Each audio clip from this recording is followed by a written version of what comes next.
साधूंच्या नावाखाली सरकारचा संधी साधूपणा, झाडं तोडून जमीन सपाट करणार आणि उद्योगपतींच्या घशात घालतील, उगाच संघर्ष वाढवू नका. नाशिकच्या तपोवन वृक्षतोडीवरून राज ठाकरेंचा इशारा.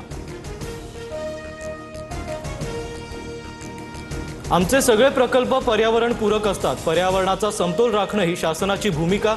नाशिकच्या तपोवनमधील वृक्षतोडीवर उपमुख्यमंत्री एकनाथ शिंदेंची प्रतिक्रिया. तपोवनाची जागा शेकडो वर्षांपासून साधुग्रामसाठी आरक्षित. फक्त रोपटी तोडणार, दुसरीकडे नवी झाडं लावायला 15,000 खड्डे खणतोय.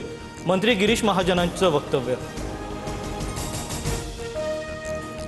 महाजनांसोबत दुश्मनी झाली तरी हरकत नाही, पण तपोवनातील झाडं तोडू देणार नाही. अभिनेते सयाजी शिंदेंचा इशारा. साधुग्राम उभारण्याकरता झाडांची कत्तल करण्याच्या निर्णयाला विरोध. शिंदेंच्या शिवसेनेचे आमदार निलेश राणेंविरोधात मालवणमध्ये गुन्हा दाखल. घरात बेकायदेशीरित्या शिरल्याप्रकरणी भाजप पदाधिकारी विजय केनवडेकरांची तक्रार. भाजपकडून पैसे वाटप होत असल्याचा राणेंचा आरोप. ज्यांच्या घरी पैसे सापडले ते मोकाट. माझ्यावर 10 गुन्हे दाखल झाले तरी पैसे वाटप करणाऱ्यांना सोडणार नाही. गुन्हा दाखल होताच निलेश राणे संतापले. रवींद्र चव्हाणांवर आगपाखड. आम्ही कार्यकर्त्यांच्या निवडणुकीसाठी प्रचारात फिरत आहोत. कुणी गुन्हा दाखल केला मला माहीत नाही. निलेश राणेंच्या आरोपांवर रवींद्र चव्हाणांचं उत्तर.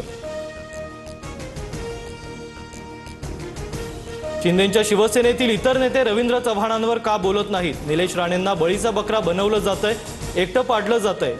नितेश राणेंचा आरोप.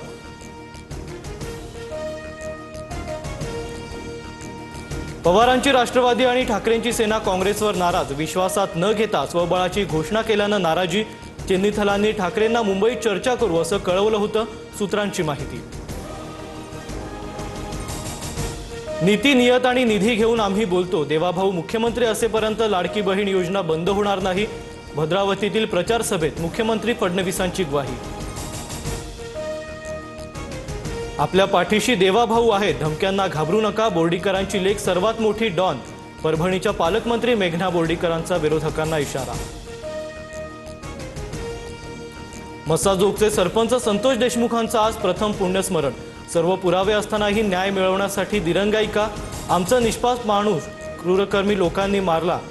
आरोपींना लवकरात लवकर शिक्षा द्या. वैभवी देशमुख भाऊक. मालेगावच्या डोंगराळेमधील चिमुकलीच्या अत्याचार आणि हत्या प्रकरणी कुटुंबियांचं आमरण उपोषण. फास्ट ट्रॅकवर प्रकरण चालवावं, आरोपीला तात्काळ फाशी व्हावी. कुटुंबियांसह ग्रामस्थांची मागणी. रामखाडेंनी सुरेश धसांचं 1,000 कोटींची जमीन हडपल्याचं प्रकरण बाहेर काढलं. प्रकरण माझ्याकडे होतं. सुरेश धस यांच्याकडून माझ्या जीवालाही धोका. ॲडव्होकेट असीम सरोदेंचा आरोप. तर सरोदेंना मी ओळखतही नाही. धसांचं एका वाक्यात उत्तर.